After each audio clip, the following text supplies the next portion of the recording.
Hi, everybody. Welcome back to Triangle BNI. My name is Mike Manning, and each week we bring a story to you about the success of Triangle BNI members.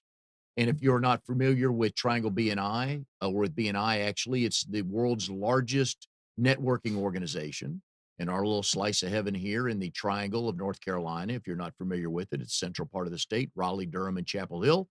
We have 30 chapters, almost 700 members, and each week we bring you a great success story.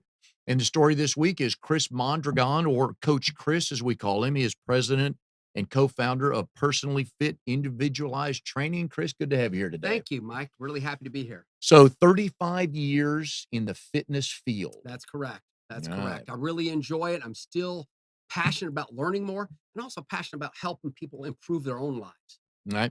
And you will see that, folks, here in a little bit, because we're going to show you what Chris's 30 and 45-second elevator pitch is at a BNI meeting, and we'll get into that as well, but you'll be very entertained by that. So each week in a BNI meeting, we have a speaker, 5 or 10-minute speaker, depending on the size of your chapter, and they are introduced by the member bio sheet. So we're going to follow that. And so our speaker today, Chris Mondragon, business name, Personally Fit Individualized, gee whiz, individualized training of the location. We are at 301 North Boylan Avenue. We own a building right Downtown, there, okay. right downtown, about a block away from where we meet, or my BNI group meets. So it's excellent. And I can go right from there to my meeting in my chapter. Cool. And Chris is a member of RD21, the Glenwood South Connection. They meet Wednesdays at noon, Correct. 11:30 or noon at Noon. at Zoco Restaurant. So if you like some good food, Yep. come on down and check their group out. Okay, my second favorite question in all this is previous types of jobs. Well, I did. And you can go all the way back to high Oh school if you boy, want to. I've been a ditch digger. I've worked in restaurants, plenty of manual labor jobs. If anything, I wish I would have gotten a little more involved with some more technical knowledge, business knowledge. But you take that for granted that you're going to learn that down the road. However, BNI has been a big part of me growing that business side of my knowledge.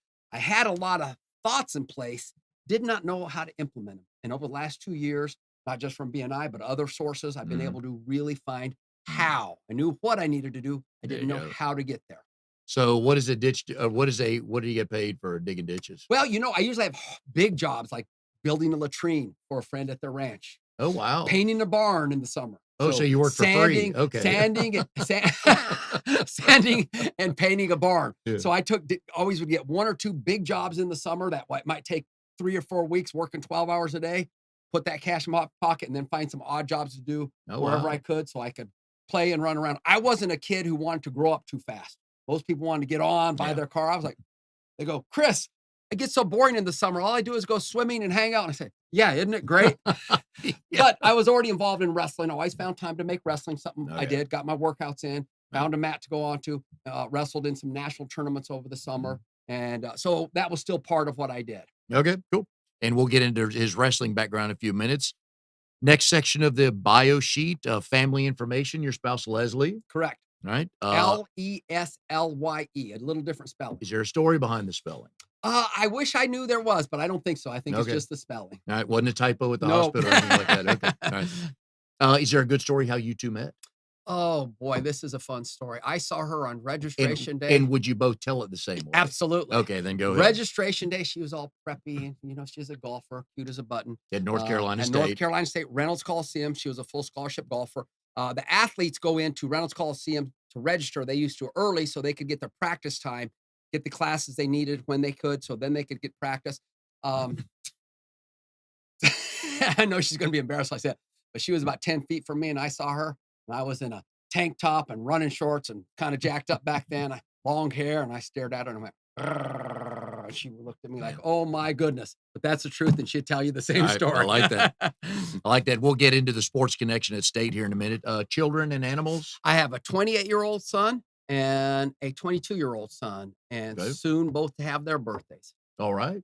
Any animals at the house? No animals at the house except me. Did you have any growing up? Had dogs, cats, ferrets, guinea pigs, birds. My cats always figured out how to get my grandma's birds no matter what we did. Cats will figure that out.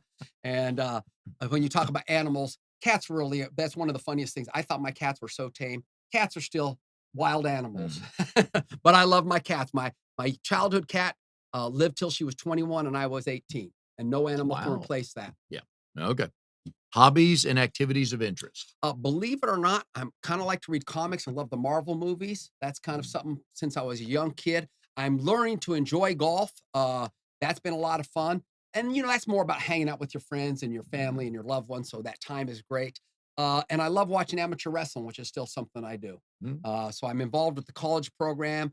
And about this time of year, I still start getting calls from some of the high school kids I know about how to work out, how to get their weight down. Coach, can I get a weekend with you to show me your double leg and single leg you worked on last year? And I got a call from the assistant coach at Broughton, a young man named David Logan, who was one of my kids too. I got him started in wrestling. And he was just telling me how the season's going and just sharing some affection with me because we've been close since he was 14. It's kind of neat still to be involved in their lives. Very good. Your burning desire is to? My burning desire is to about double my business because I could help so many more people and take some long vacations, which I really haven't done in the last 30 years. What's first on the list to visit? Well, I think I need to double my business so I can afford to now, do let's that. assume you double your business. Where's the first place to visit? My wife and I haven't been to Europe. Ooh. And I come from a Spanish heritage. I'd like to go to Spain. Somebody told me there's a castle, a Mondragon castle. Oh. So that would be kind of neat. Are you in line to inherit it, maybe? I don't think so. But my family came over on both sides early on in the 1600s and settled in southern Colorado. Oh, wow. Okay. So the Spanish side. Good deal. The key to your success? Boy, a lot of hard work. I created a habit early on because of sports and because of what my siblings did of getting up early and going running. But it's also I get up early, even if I don't have to get my reading, to check my emails, to work on something. I've used that habit to get stuff done. And I often tell people, even if you don't have anything to do, get up early and get started. So I've always created that habit. That's been one. Hard work. And I think I've been wired well. I'm high energy. I've always been extroverted, which helps me. If anything, I've had to learn to back off with my extroversion because not all of our customers are extroverted. So it's okay to be a little above them, but you don't want to be here and drive them crazy. Good to know. So I'm continuing to learn myself. And that's the other one, continuing to learn. Yes, I agree. Something no one knows about you. Oh, boy. Other than being a well-paid ditch digger. My nickname was Kissy as a kid. So that's always a kick. Kissy. Kissie. I wrote it on my school papers till 4th grade. So when I started excelling at sports, one of the things I did good, I was much more physical than most of the athletes at my age, and football and wrestling was known for being really rough. And when I won a state championship in high school in Colorado, my cousins were like, that can't be our cousin Kissy. We just read he's really rough and tough. So my personality is being very extroverted, but being very passive. But for whatever reason, I could turn that switch with sports, and that led to a lot of success. And being passive, you don't lose your temper. And that allowed me to also work really hard and get in a physical match and just enjoy that. So who came up with the name Kissy? Oh, must have been one of my cousins or siblings. I'm the youngest of 8 of us in about 10 years. Oh, and my siblings said you were always affectionate and kissed everybody. I remember going to high school and junior high and I always had a lipstick here and here from my grandma and my mom. Yeah. And you know what? I never shied away from that. I just put right under the school paper. I like it. So a good story here. Athletically, my senior year, I'm in high school. I'm in the district finals. I had pinned these guys all before. I'm going to pin this guy in the finals. I started hot dogging it. Never did that because my family didn't allow it. But I'm a senior, staring the guy down, acting tough. And from the stands, I hear, "Go, Uncle Kissy," from my nephews and nieces. So, pride goes before the fall. Yes. Fortunately, I humbled myself, put my warm-up on and sat there, went out, took the kid down, pinned him, was bright red. The whole place just roared, like one of those slow laughters as they figured out what they heard. Very nice. I do want to get into the wrestling bit because I know it's been a big part of your life. Let's talk about the status of Personally Fit today. We're in mid-November. How are things looking? What are you working on? You know what? We're working on some programming in January. So we're trying to look out. We know people get excited about making their health and fitness changes. But one of the big mistakes they want to change too much. So we're working on some kind of fitness challenge along the way, or lose some inches, or maybe dump your rump, lose some weight backside. But we don't want to focus on the scale. We want to focus on habits. If you do the right habits, the scale will take care of itself. If you're focusing on scale, often people do crazy, dangerous stuff to get that scale to come down. Mhm. I want people to improve their eating habits, eat less processed food, eat more unprocessed, drink more water, Yeah. get some more sleep, walk 20 minutes a day. Those things are going to be the things that'll really change their health and inevitably help them lose some inches along the way. Most of my stories I tell or analogies I give are sports related because I grew up and playing sports and Sure. watching sports, coaching my boys growing up. And not everybody's a big fan of the Patriots or Alabama, but Belichick and Saban but they hit on exactly what you said. It's the process. If you do Absolutely. it Monday, Tuesday, Wednesday, Thursday, Friday, Saturday, you're probably going to do it Sunday without thinking about it. And you can try to get cute with the non or the low carb diet or the high carb diet or this, that, and the other. But it's a mindset, isn't it? It is a mindset. So a person has to change their mind. One of the things we try to take customers at is right where they are. They may be super motivated. We actually try to tone them down because in 3 months, when you've missed a couple workouts because your Yeah. kids were sick or you had to work late, what's going to keep you going? Yeah. So the process, as I tell everybody, if you step out of the zone, just get back in. And I use the analogy, if I'm driving to DC, visit relatives, Okay. and I miss the wrong turn, I don't turn around and say, golly, I need to go back to Raleigh. I quit. I get back on and get back on track. And Mhm. that's what people need to do. And sports teaches that. Yes, it does.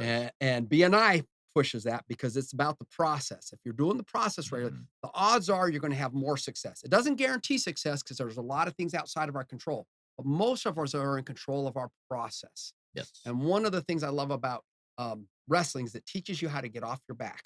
And if anybody knows, Literally. literally, Okay. but everybody knows life will knock you on your back at some point, business, socially, personally. And so you need to learn how to get off your back and get back at it.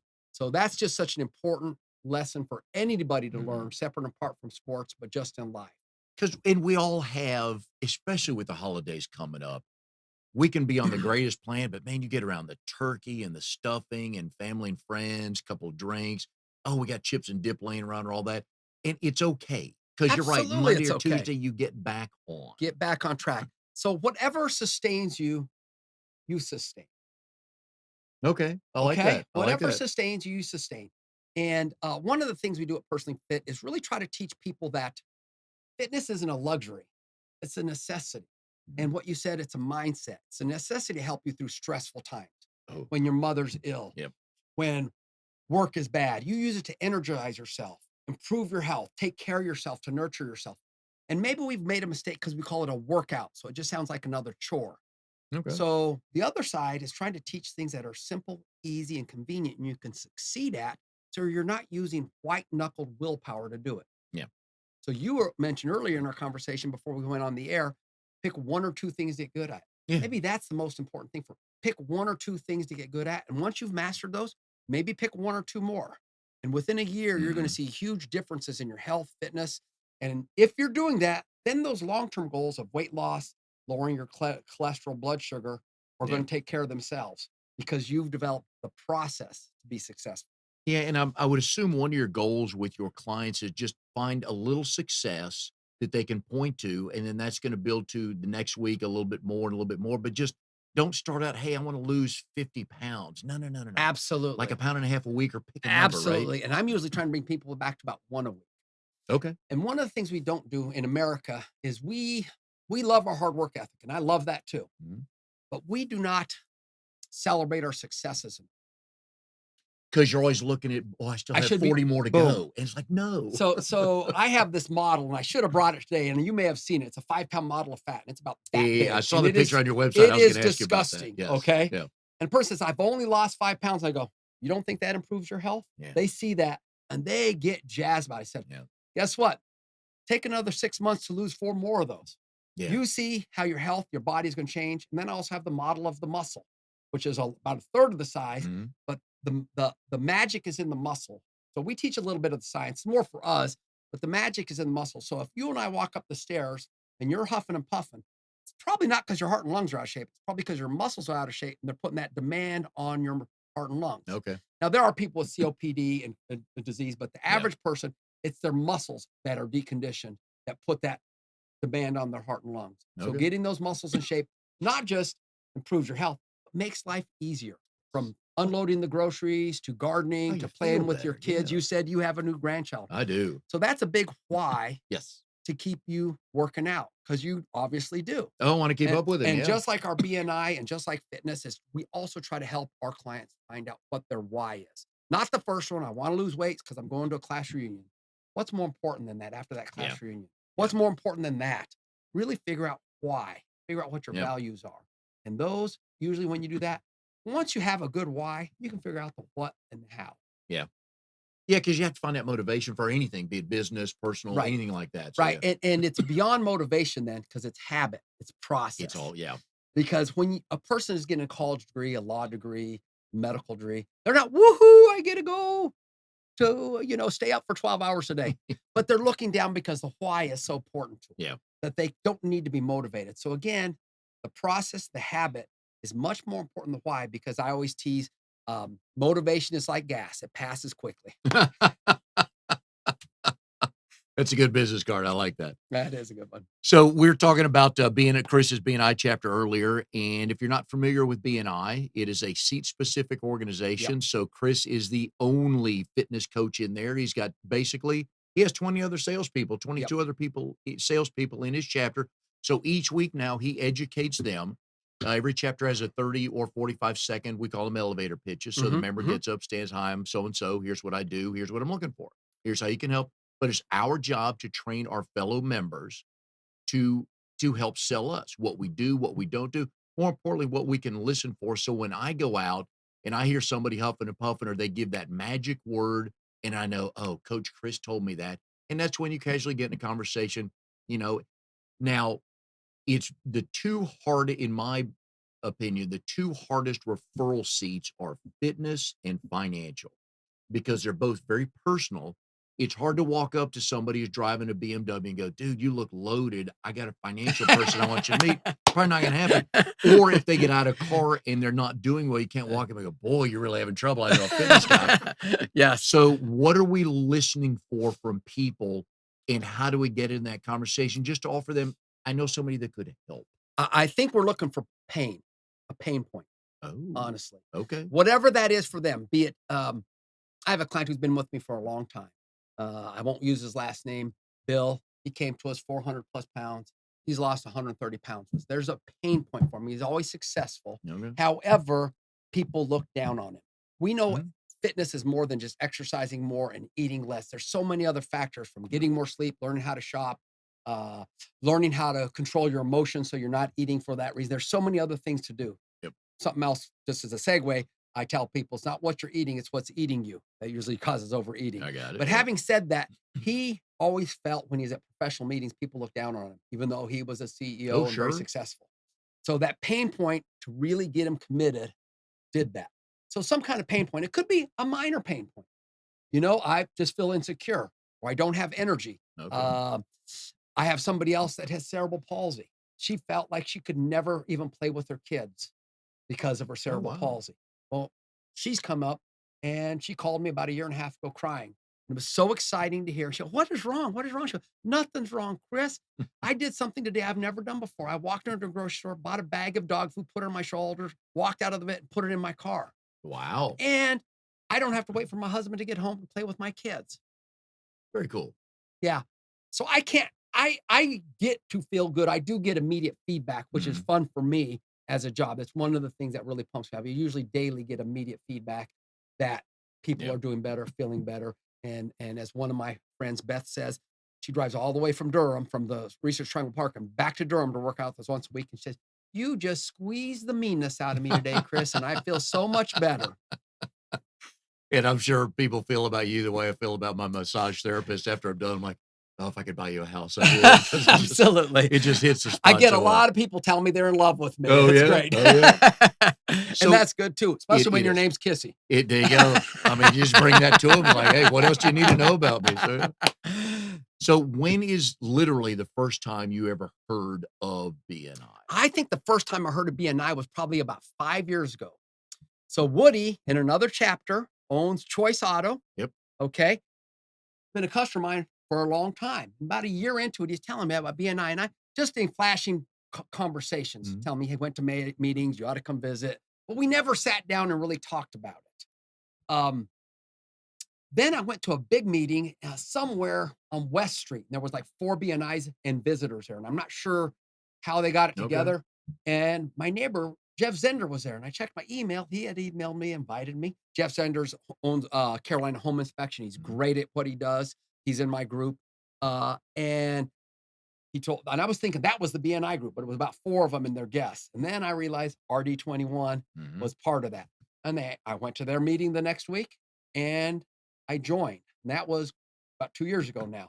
Okay. In between there, I did talk to Woody quite a bit at Choice Auto, and he said about a fourth of his business comes through referrals through BNI. You can't beat that.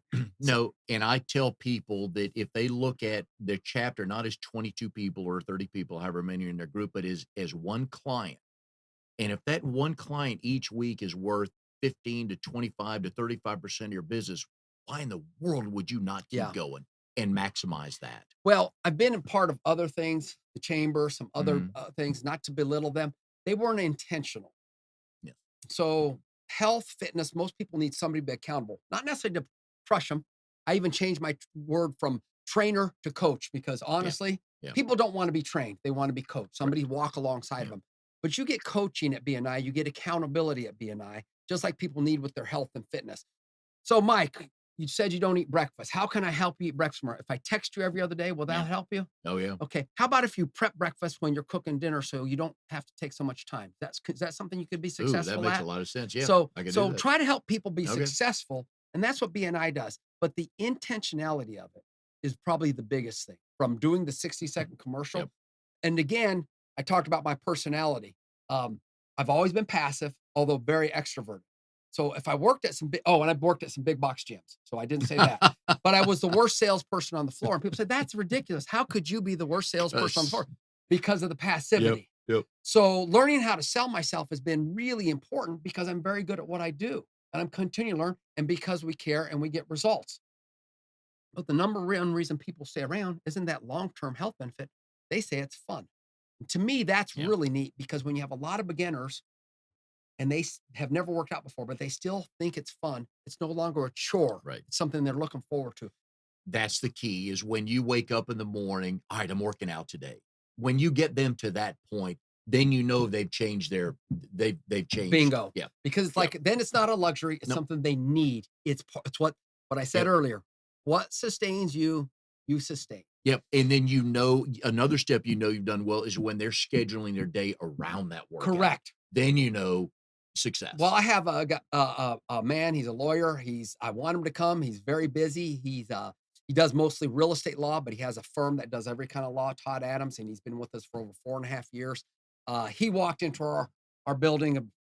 His wife's pregnant with their fourth child. I got to start working out or I'm going to die, fourth daughter. So he's got 4 daughters under 10 right money, now. Man, 4 weddings. And he's been with us for about, like I said, about 4.5 years.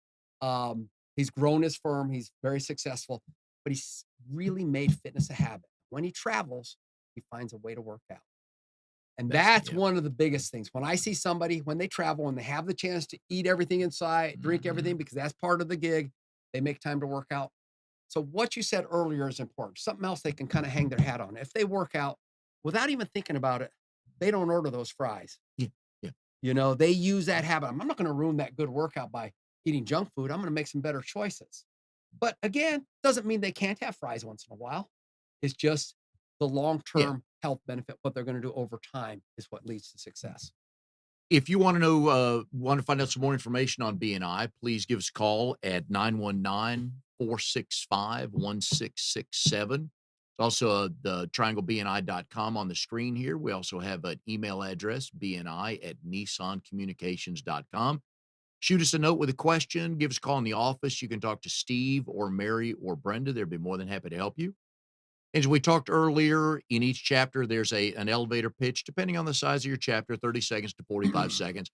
And we're going to let Chris do his because you hate to overuse the unlike any other, but I think I've been to enough meetings. It's safe to say, I think this is unlike any other. So we're going to let Chris stand up and let you listen to how he does his 35 seconds to talk about his business, talk about himself, and why you should do this and how easy it is to remember this. So Chris, fire away. Yeah.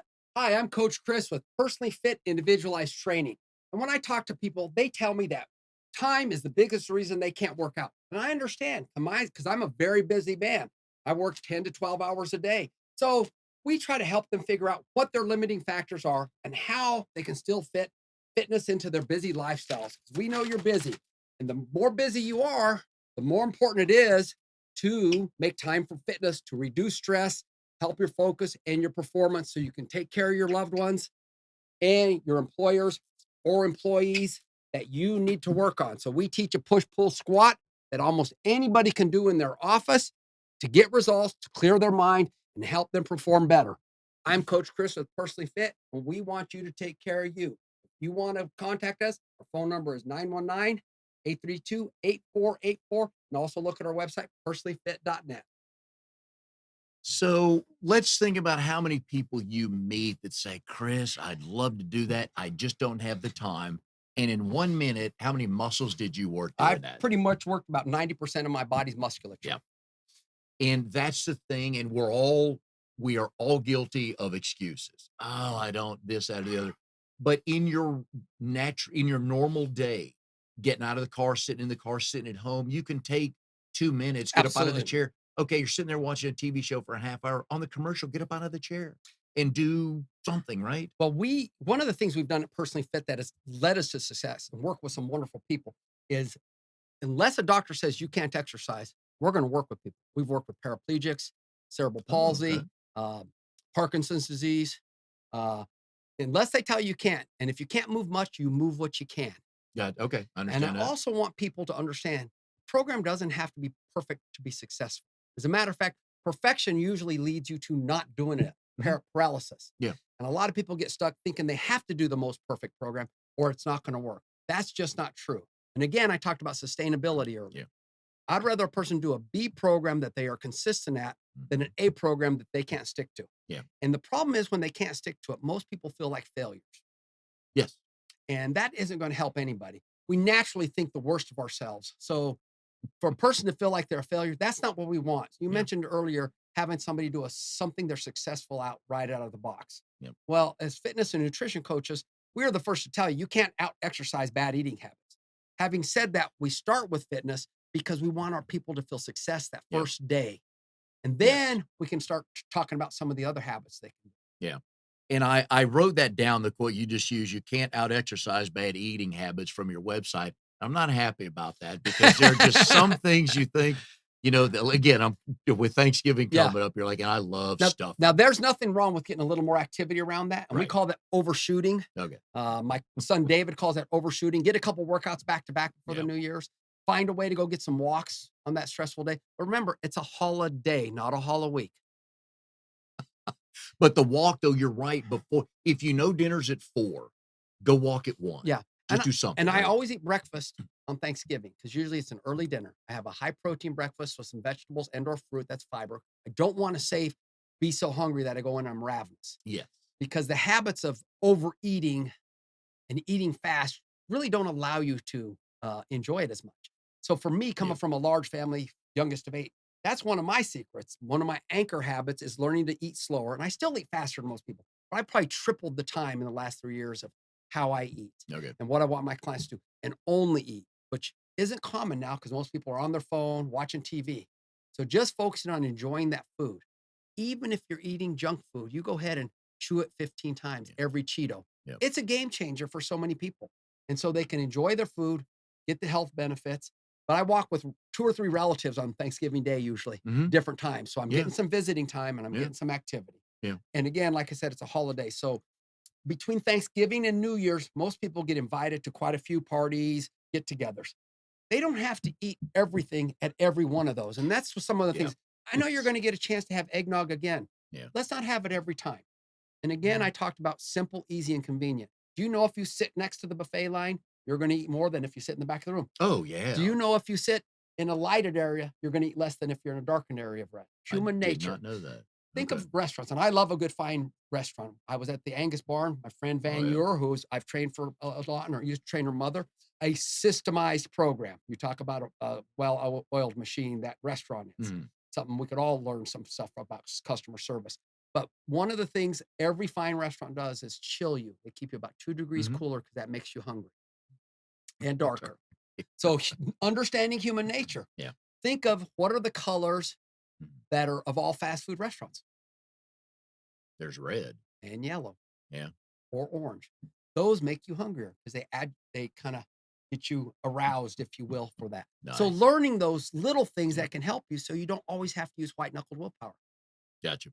Let's go back to the sports connection we've been talking about earlier. Chris is a former All American wrestler at NC State, 3-time All ACC wrestler. We'll talk about how that has, you mentioned that earlier, how that's worked into you getting to where you are today. But your wife, Leslie, was the first female golf scholarship player at state. Correct, correct. A friend of ours, Marsha Meekins, who's an engineer, and she's fantastic, works for the Corps of Engineers, started the golf program, went to the program, started a club, and then they found a coach out of the P department, and they offered Leslie a golf scholarship. I always like to tell people she was the boys' team captain of her high school, and she was because there was no girls uh, Yeah. Oh, yeah. program then. And it's always funny because she's not even 5 foot and she's tiny. So the pictures in the yearbook are fantastic with all these guys who are 6 foot, and there's my Yeah, wife. and as a golfer, let me be one of the first to say, I don't know how the women or the guys, the pro tour, they're 5'8", 5'7", 145, 150. I mean, you see guys that are just and they just but again, it's about the skill, get the club head on the ball, Yeah, but it's all amazing the above. size does not, Yeah, doesn't really mean, oh, the biggest guys can hit it the furthest. Not even right. close, so Right. comes Well down to skill. well, wrestling has been a big part of my life, and I think I just enjoyed it. I enjoyed Mhm. and in a sport like wrestling, it's so difficult. One of my coaches, Dawn Skelton, her son is wrestling for the first year at Middle Creek High School here, and he is so sore. He said it's the hardest thing he's ever done, but he loves it. And at some point, you have to find that you like the grind of training. Mhm. And Yep. that because a lot of people, that's enough to stop them. So that grind of training really has to get you through. My oldest brother, who is a highly successful, highly decorated military, was a retired full bird colonel, a physician now, uh, was chief medical officer, at least 3 out of his 5 deployments. So he was a big shot. Wow. But wrestling did that for him. The thing about him, he didn't even win a match for 2 years and ended up second in state. You talk about somebody who fell in love with the grind, and again, that's why he's a full bird colonel, Yeah. right? And that's why he's a physician. He knew how to embrace that grind to be successful. So Yeah. even things you love at times can become a grind, and Yep. that's a good skill to do. Wrestling's a one-on-one sport. I think it does better if you learn how to team up with anybody because, again, it doesn't take so much willpower. I was talking to my brother yesterday, and that, again, BNI does that for us. We have the whole team to help us and Mhm. encourage us and guide us, support us, and maybe even give us some loving critique on Oh, their yeah. on your 60 Oh, yeah. second on Yep. why don't you emphasize this because this is something I hear more of. Well, wrestling's the same. If it becomes more that way, it's even becomes a lot more fun because then again, you're not doing it by yourself. As a kid, I was often up before 6 a.m. running an hour in the dark, Yeah. in Colorado outside because there were no ellipticals, all that. My brother Skip and I discussed that. Now, did that give us some stuff? Yes, really. Mhm. But I think we'd have both enjoyed it a lot more if we had somebody else with us. Yeah. Right. So some of those lessons are all out there in other areas of our life. Sports tends to do it to you like that, and if you can find those and learn from them, you can really transfer that to other areas of your life. Yeah, and going back to your brother, 2 years without winning a match, if you talk to most successful people in any walk of life, at the end of the day, when they're reflecting back on their career, most people will tell you it's the journey, Absolutely. not the finish line. It was a journey because Absolutely. they look back and they tell those stories. Yep. Oh, let me tell you when I first started, they love telling it. I don't care Absolutely. if they're worth 100 million. They love telling the story, the first check they cashed when they Absolutely. started their The business. hard work. Yeah. So we Yeah. talked about that earlier, and I so wish I would have had a and I don't know if I would have been mature enough to take advantage of BNI when I started my business. Mhm. I had to get to a point that I knew I needed help and so forth. For a long time, I was just a hourly worker working for myself, owning my job. Yes. I knew I couldn't sustain that. I knew I needed certain other things I needed to do. systemize my business, systemize our workouts. So I didn't have to be the only person coaching. I didn't know how quite to get there. So Okay. another Yep. organization helped me do that, as well as BNI continues to do that. And then I'm always open to learn from other people, other coaches, Yep. but other businesses that do so well. I talked about going to dinner, Oh, yeah. that customer service there. I tell our clients that our coaches, we are a customer service business. We happen to do it with fitness, which we're very good at fitness, but it's all the little stuff. Hey, Micah, you said you have a little rotator cuff tear. Let's heat that up before we work out. Let's not do anything overhead today. And when we're done, let's ice it. And I want you to call me and tell me how your shoulder feels Yeah. after our workout. So the little things. Um, Greg Fishel works out with us. Okay. Greg, we're trying to get him to drink more water. Greg, what can you do to drink more water? Well, I've been bringing my bottle and I'm going to fill it up 2 more times. That's great, Greg. Mhm. Keep that up. So again, encouragement and support. Most of us are the middle of our 4 closest friends.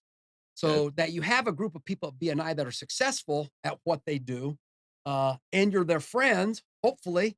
We always use the term know, like, and trust, Yes. which I was at a national fitness, I'm going to segue, at a national fitness conference in July, one of the best ones I've ever been at. My wife and I went to 14,000 fitness professionals, and a couple of the speakers use know, like, and trust. So I went up BNI and they said, oh yeah, there's no reason not to take advantage of BNI. There's a lot of good people to help you there and that we can help. Because again, we talk about givers gain. Not just about me, it's about me helping my team and learning how to help them. I've referred somebody to Sandra Gooch Hollis, Mhm. sold Previous this young guest on the lady, show. Yep. sold a great a house to somebody, a young lady. Jeff Zender, home inspector, took care of Mhm. it. And at the time, our mortgage banker, she felt like I got the best care ever. And I would expect that from my people. Oh, yeah. So I'm happy about that. I've referred a few people to what's our family law group? Oh, I wish I'll remember. But our family law group, or just the consult that's worth hundreds of dollars. Mhm. They learned more with that free Yeah. consult through BNI than they did from other people. The quality care, because we do care about each other. I don't want to refer somebody to Mike and Mike do a lousy job for my friend. We don't do that. We refer to people we can trust, and that's just great to me. And I'm really learning more how to rely on that and more how to ask them what I can do to improve my sales pitch, Yep.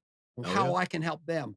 Um, so it's a continuing learning process. Sometimes you have to recycle what you've been doing. Mhm. I think over the years, and sometimes it's going to work, and sometimes it's not. So I always like to ask people the first and how many chapters did you visit before you joined 21? Only this one Okay. and that big meeting, which I don't know Yeah. how many chapters are Yeah. there, because it was a large Oh, group yeah. of people. Oh, yeah. So I always like to ask people your thoughts, your expectations when you walked into the first meeting. And then when you left, how many things were going through your mind? If I could do this, I could do that, this would be great. Just try to get a feel from that first meeting. Well,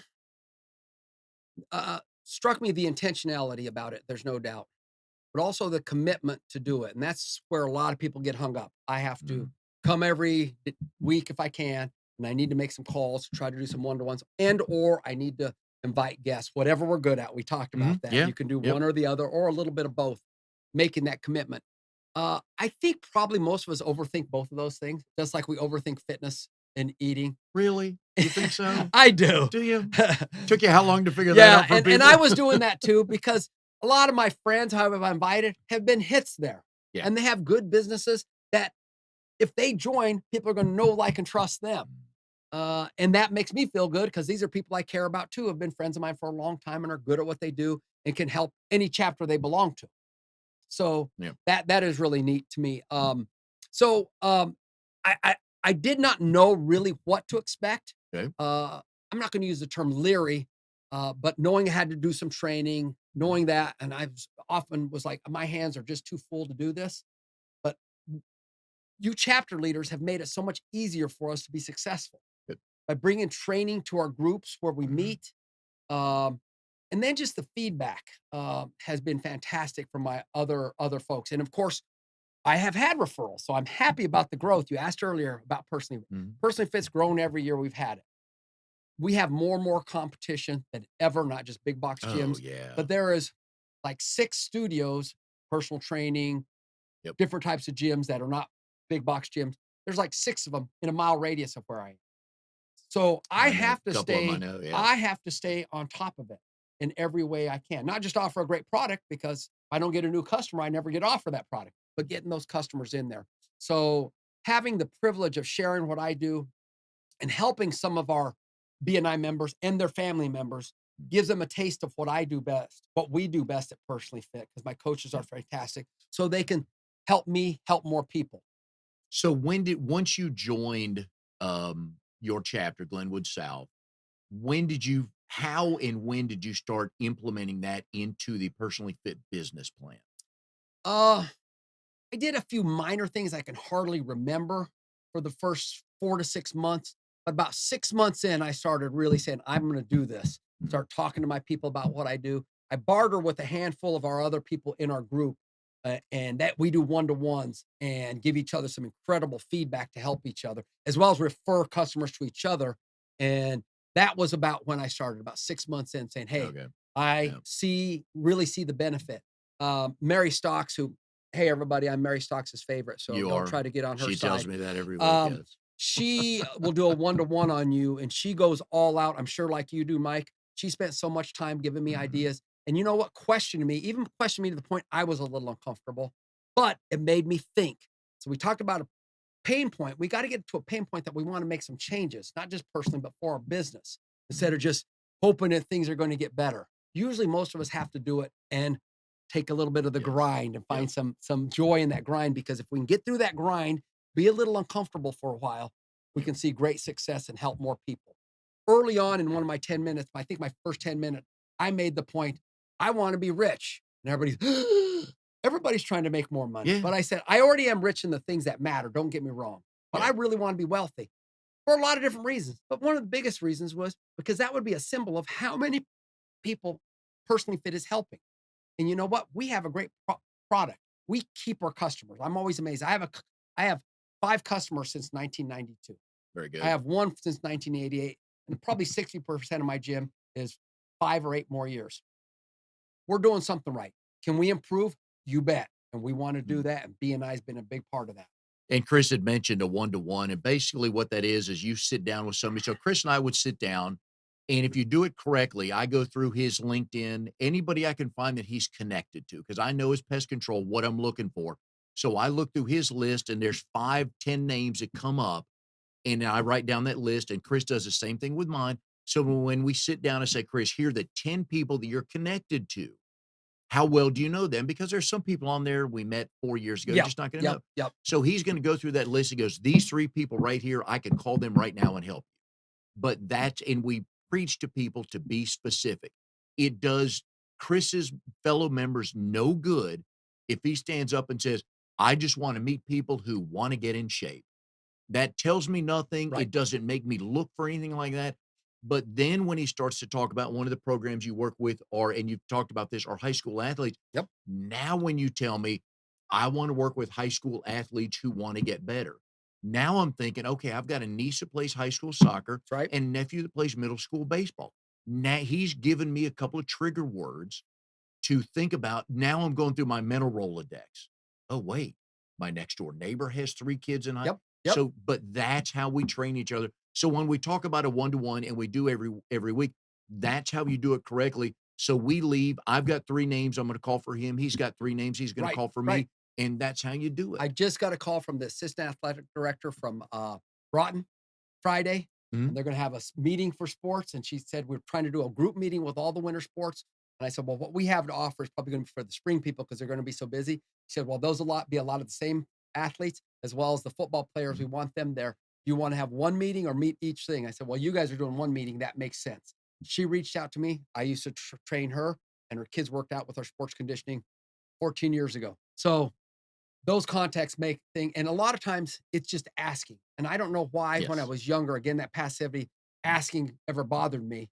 But that's something you just have to get over to be successful. It doesn't mean you have to be pushy, Yeah. because I'm walking alongside my people. I'm helping them. I'm Mhm. encouraging them. I'm not pushing them. I want them to find out why they want to get in shape. And then I want to support them, guide them, and give them direction how and what they need to do to get there. Yeah, because the easiest question to ask somebody is, "How can I help?" Instead of saying, "Hey, I've got these 18 programs for $400 a month," or, Right. whatever it is, just, "How can I help?" And let them start telling you, and then you get a better understanding of what they're looking for. Well, Mike, you just said something really important early on. The hardest people to help are fitness Oh, and financial yeah, planners. yeah. Because how do you approach their customers? Well, one of the great things is we train a lot of retired wealthy people, CEOs, Alright. CFOs from a lot of the companies in the area, and presidents and so forth, and their spouses and their kids. Sometimes we started with their kids, and then we get them when they finally retire and say, realize they want to get some coaching because Mhm. a lot of CEOs and CFOs, as well as a lot of people, think they already know what they're doing. Honestly, most of us need coaching in Yes, almost area of our life, we do. including myself. And I let my coaches coach me when I work out sometimes. Coach, Chris, you seem a little tired today. Let's back off a little bit on the weights and let's skip some of this auxiliary stuff. Let's get through the big stuff Mm, and make sure you drink enough water. And can you get some more sleep today? So they're coaching me and reminding me of the same things I remind people. yep. So that's important. But one of the things with retired people, just like ask about money, is a lot of them want to spend their wealth improving their health so they can enjoy their wealth and Mhm. their life. Yeah. And I realize that now that's kind of a big part of my clients, those clients I mentioned that I've had for many years, they're well up in their 80s. Yeah. So they've been around for a long time. And they're sure not going to stay around if we're not giving them a product that's worthwhile. Yeah. And I was in Crabtree yesterday morning, take care of a client, and I just saw them all walkers. Sure, And just, I mean, sure, how simple and free is that? sure, It can be that easy, sure. right? Well, that's one of the things. The other things we want our people, we love them coming in because they can get the coaching, but we can coach them 1, 2, 3 times a week. Some people, honestly, are disciplined enough to work out 2 more times a week and have been, but just without direction. So they might meet with us 6 times, 2 times a week and do a workout on their own until they're ready to go. And then they go and then they meet with us once a week to get that direction, that guidance, that accountability, and that progression. Because a big mistake a lot of people do is they never progress. They do the same workout they got Okay. when they first walked into a gym, Yep. never add repetitions, never add weight, never give variety. Something starts bothering their knee, they just quit the exercise instead of finding something else to do. So finding all that's all part of coaching. And then also just encouraging them when they fall off. Instead of them Mm. feeling bad about themselves. Life happens sometimes. Oh, It yeah. doesn't mean you have to give up. Let's just do what you can. Like Yep. my 60 Oh, yeah. second. Yep. Let's drink a little more water and you focus on taking care of you while your spouse is sick, And for I've heard the example. phrase, and I think it's correct, that you've got to sometimes you have to shock your muscles, Yeah, and that's kinda absolutely. training the routine. And in business, you have to do that a lot because if I've done the same thing for the last 3 years, it's, kind of working, but I'm not seeing the growth to get to the goal you want to, like you and Leslie want to start some more traveling. Yeah, So shocking the business, shocking the muscles, it's the absolutely. same type thing, isn't it? Absolutely. And you have to decide you chose that. Yes. Somebody didn't push it on you. You chose that. So Mhm. wrestling's a great example. A lot of kids are trying to make a weight class. One of the best things I can do with that when I coach kids is remember you chose that weight class. So we're not going to gripe about having to eat less and exercise a little more. We're going to think positive. This is how Yeah. I'm going to succeed this year, this because this is what I chose. So your mindset plays a big Mm. role instead of, oh, I'm so hungry. Oh, I wish I could wrestle heavier. You chose that weight class. You chose to grow your business. Yeah. So you have to embrace that grind a little bit and look at it in a positive way. Yeah, and you mentioned losing the weight. I go back to high school, so I graduated Millbrook in Hmm. '79, and Hmm. there was a number of wrestlers there. If anybody knows Devin Williams, not talked to him in years, but I always remember him doing this.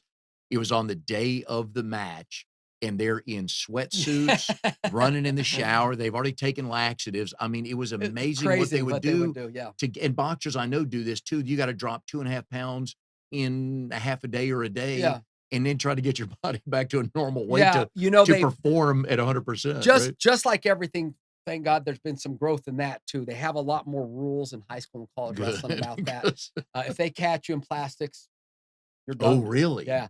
So Okay. they don't want plastics. They're trying to get people to exercise, do nutrition, and we Yeah. actually do hydration tests on a regular basis. So we've made it a lot safer sport. How do you do that? It's a urinalysis, and they check it, some kind of Oh, weighing thing. So they huh, don't want you too okay. dehydrated. Are kids still cutting weight? You bet, but they have to be a lot smarter about it and a Yeah. lot healthier about it, which I think is a great Oh, yeah, improvement in the sport. yeah. Um, so yeah, and I've done all that Oh, minus the laxatives, it was minus ho the laxative, but I've watching them used do the that, but you could tell how much they love the sport yeah. because they were Well, doing you that. have to, I think the most I did in a short amount of time was 11 and a half pounds in about an hour and 15 minutes.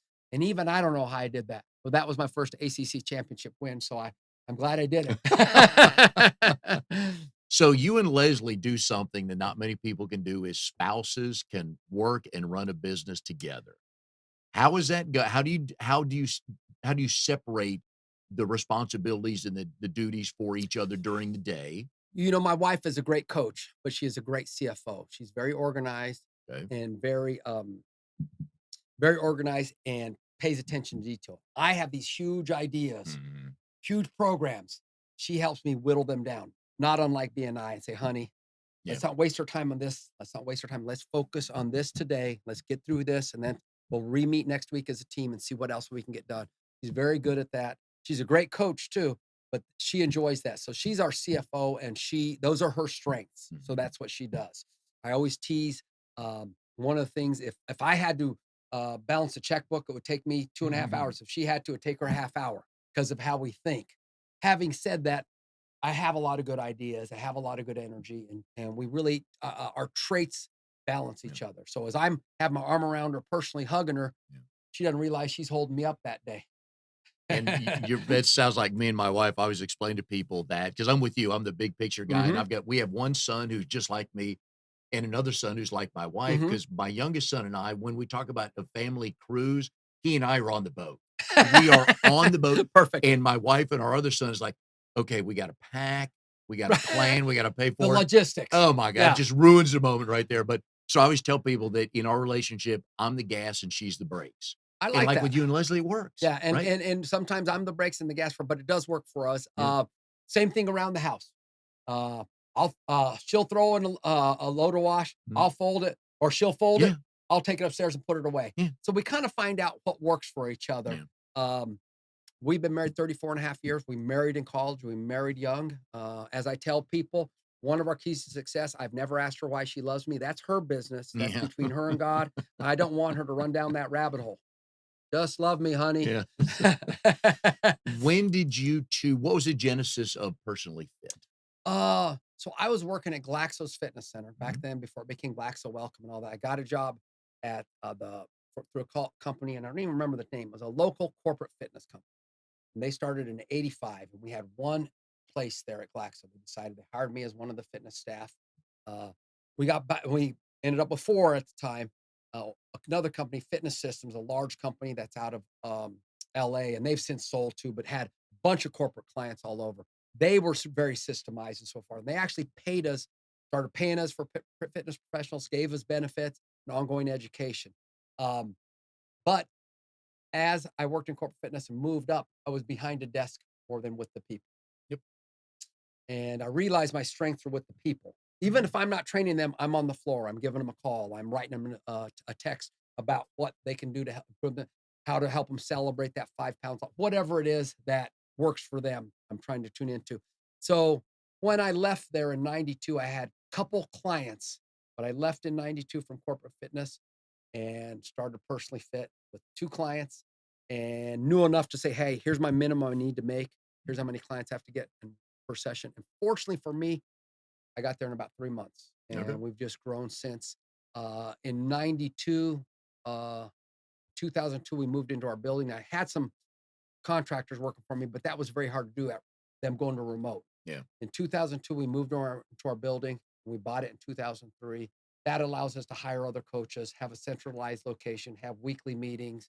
Uh, we can share clients. So if I bring in a client and a customer, get them started, Yep.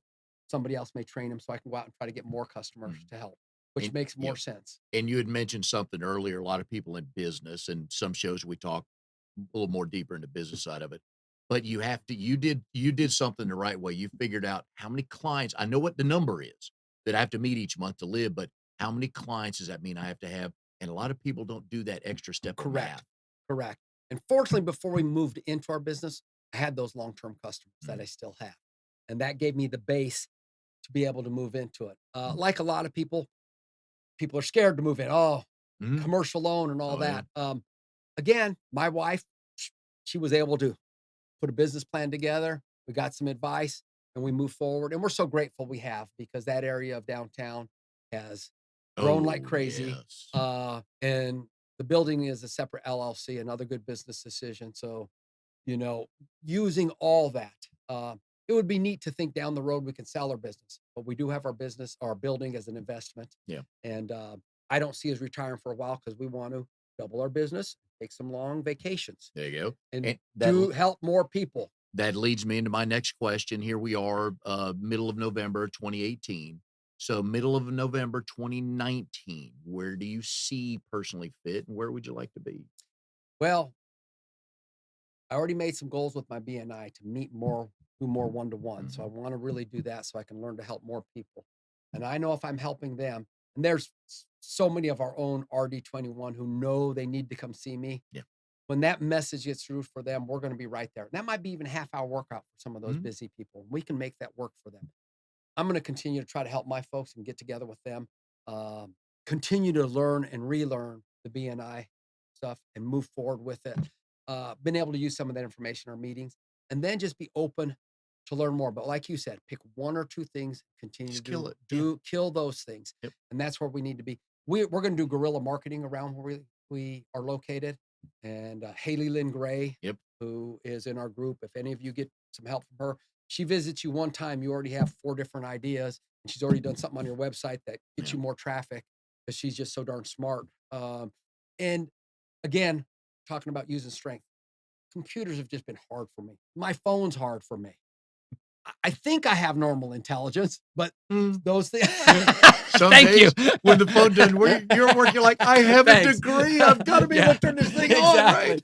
But I think, again, it's using my strength. I am trying to bring up my weaknesses, but I realize my weaknesses are never going to be the things that see me through. But I am trying to do that because there are times you have to pitch in for a project, even at something that isn't your strong point. And BNI teaches that too. So you have to use something that you're not good at to still push through that grind. So I'm trying to learn some other skill sets that will probably always be difficult for me, but also exploit the skill sets of the things I'm good at to help us grow and help more people in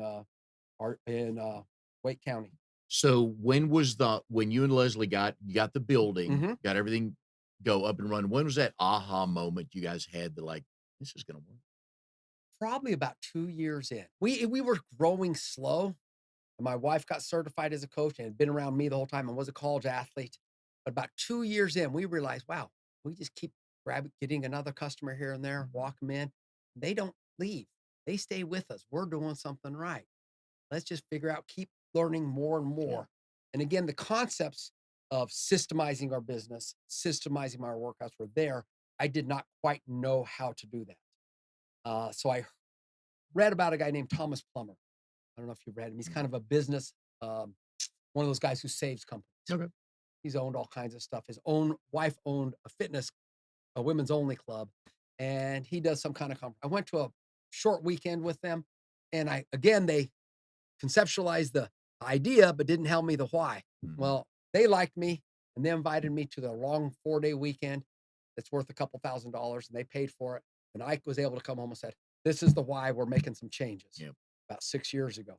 And it was not easy, again, to make changes on things we were already doing successfully, but we can do them better because once you make those changes, there's going to be some hurt, some pain making those changes. And my wife will tell you, she's the first one to say, we're doing okay. We don't need to make these changes, but we've so freed up her time instead of chasing customers down to get their payments every month. We've made a lot of them are annual agreements, not a contract because we're personal training, but systemizing the workout so I can hand my workout sheet of somebody to my coach and they can work with somebody I've been working with for the last month and continue that plan. So about 2 years in, but about 5 years in when we got through that first hump of big changes, we're definitely on the right track. And that's why BNI made sense to me. Good. All right. And if you want to know more about BNI, go to trianglebni.com. You can look up chapters and individuals, learn some more about what it is we do here in Triangle BNI and why we can bring you a success story each week. Chris, we're glad to have you here. Next week's show, Joe Navarra, business coach with Nova Associates. You'll learn more about the people you'll meet in BNI and why they're so successful. Thanks for joining us today. Thanks for having me too.